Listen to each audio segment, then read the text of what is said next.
My intent and purpose here is to shit all over the idea that it's okay to victimize people over the term mentally ill.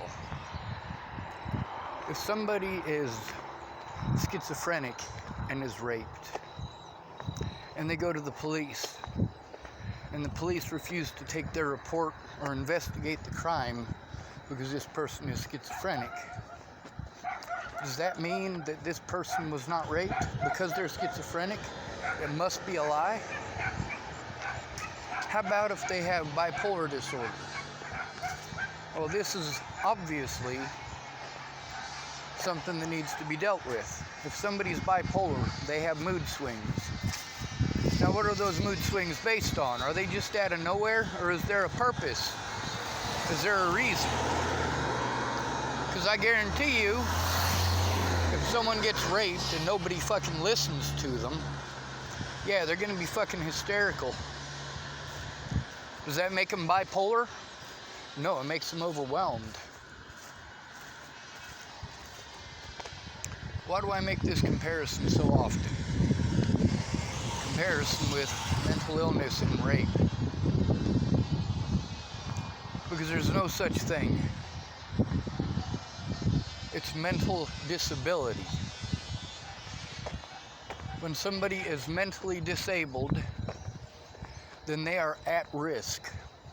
They are at risk of victimization, and they are vulnerable because of the stigmatism surrounding mental illness.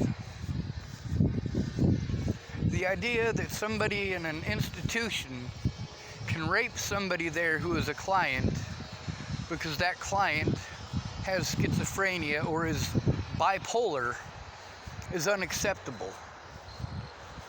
The things that the Bollingers did to me prior to Natalie's death are illegal. The things that the police did prior to Natalie's death are illegal. The things that the mental health care professionals I was going to before Natalie's death did are illegal. Now, something needs to be said for Tamara of Region 1 from Nebraska. If she'd remained my caseworker instead of quitting, I would have been able to defend myself. I would have stayed in Nebraska. I would have stayed at that shitty low-income place up there on Hilltop, apartment number 107 in Chapel, Nebraska.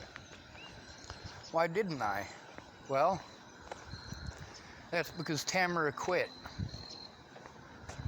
And when Tamara quit, I looked for a new place. I found Ken and Leah's.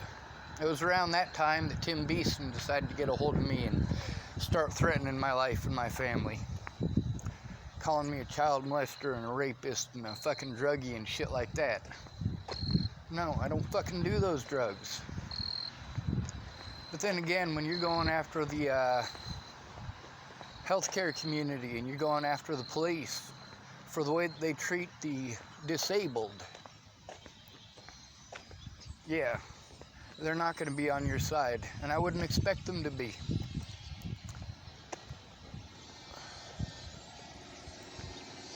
Fact is, what happened to me could happen to any one of you. You could get raped by a police officer in Boulder, Colorado tomorrow. And when you try to turn him in, they arrest you and take you to jail and charge you with crimes that you did not commit. Or take you into an institution where you're just trying to get a police officer to take your report. And because you're trying to get a police officer to take your report, they take you to a room, they inject you with drugs, mind-altering medications that they physically inject into your body. You guys are afraid that you're going to run into a crackhead at somebody's house and they're going to make you smoke crack at gunpoint because they're paranoid. They're afraid you're going to tell on them. Well, that actually happens in real life. But it's more often that the government does that. Where you have to take their drugs because they won't listen. Where you have to take their drugs because they didn't take a police report, where you have to take their drugs because you tried to tell on the people who abused you.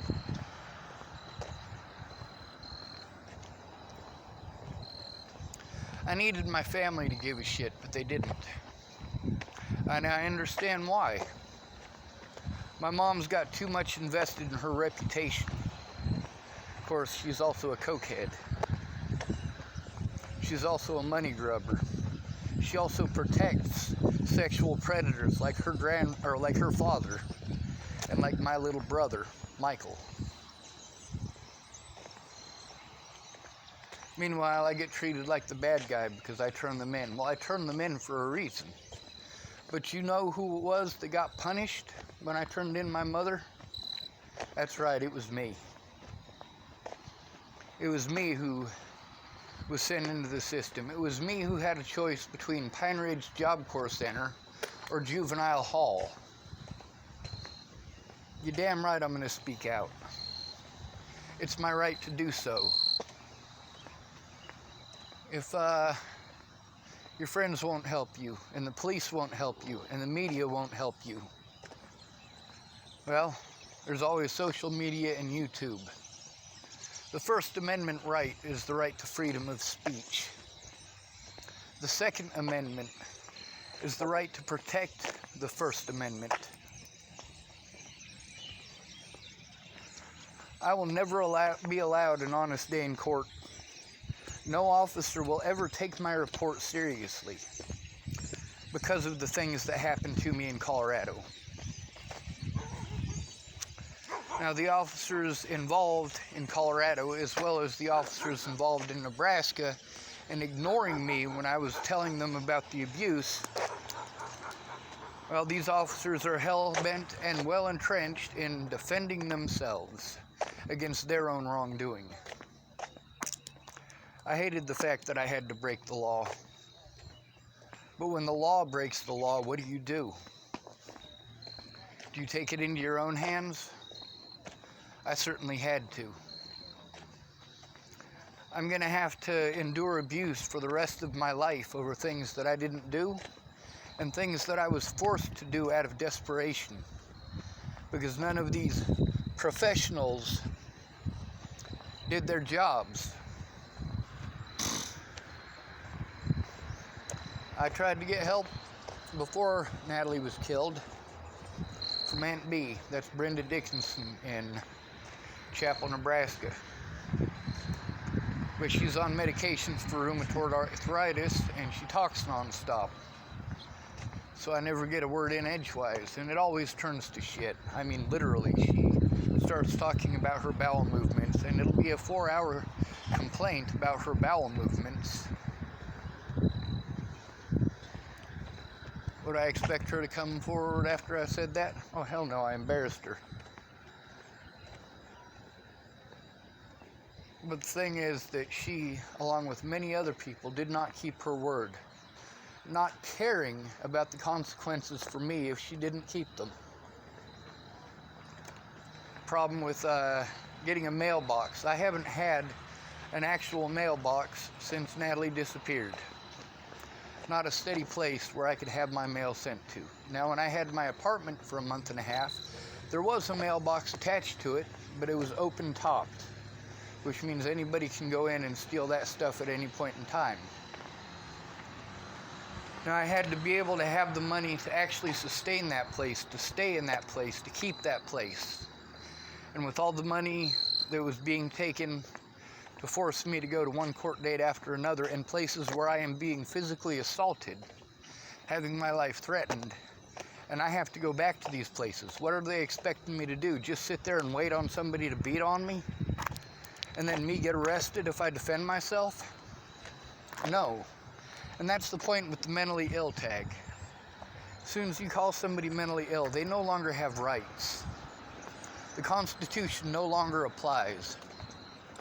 Now, there's a big difference between how the Constitution does not apply to the homeless and the mentally disabled, and the way that it doesn't apply to the police. See, the way that it doesn't apply to somebody like me is that I don't have any rights. None. And with the police, they have more rights than they should be allowed.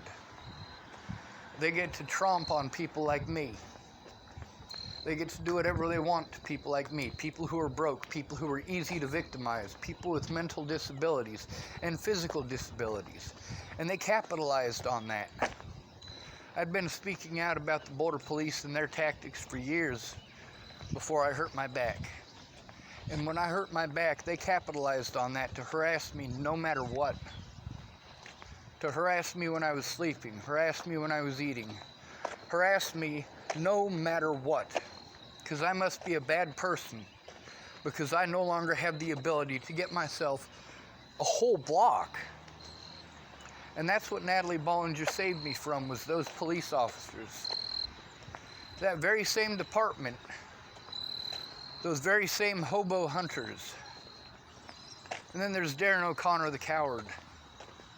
This guy wanted to make it a race issue when it's obviously not. The media wanted to make it a race issue when it's obviously not. Homeless people are harassed like that by the police all the time. But you don't care because you don't want to see poverty. Now, I've got plenty of videos up of the drug use among the homeless. I've also got plenty of stuff up about the drug use of people in houses. I recorded people having their heroin withdrawals, puking. But you know what? Those junkies did more for me than any of the police did, or any of the therapists did. How the hell is wasting what little resources I have on going to therapy? How is that going to help me to clear my name, get an honest day in court, and actually have a chance at a decent life? It's not.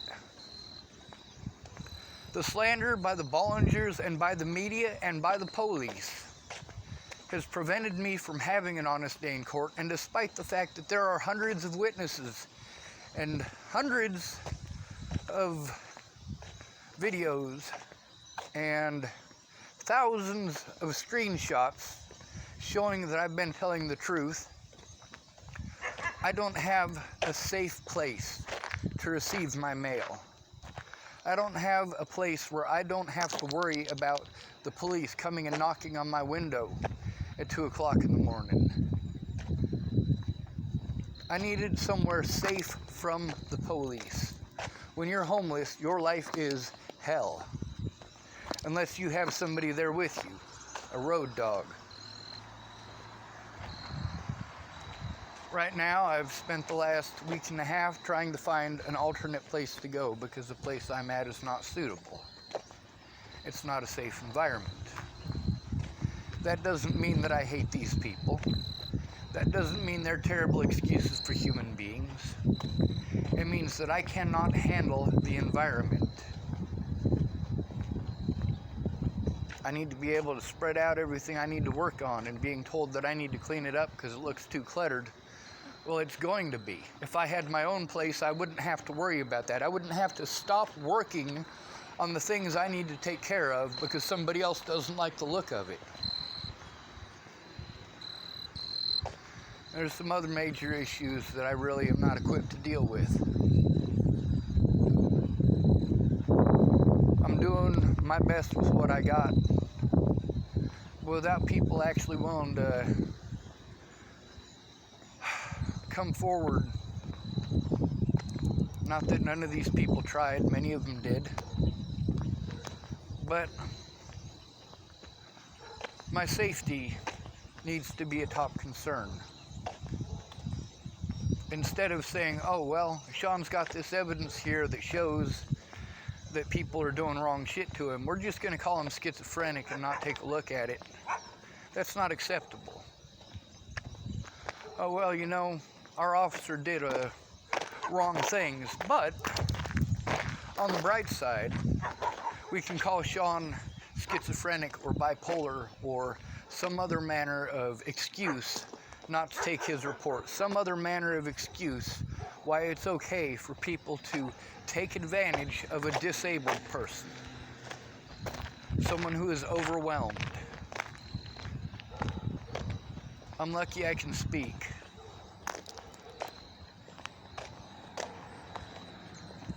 I'm not going to stop going after these people. I'm not going to stop. I won't. I need to take these people to court, and that is my ultimate goal. But somebody needs to actually care. If nobody cares, they can do whatever they want, and that's the problem with the Constitution. We the people.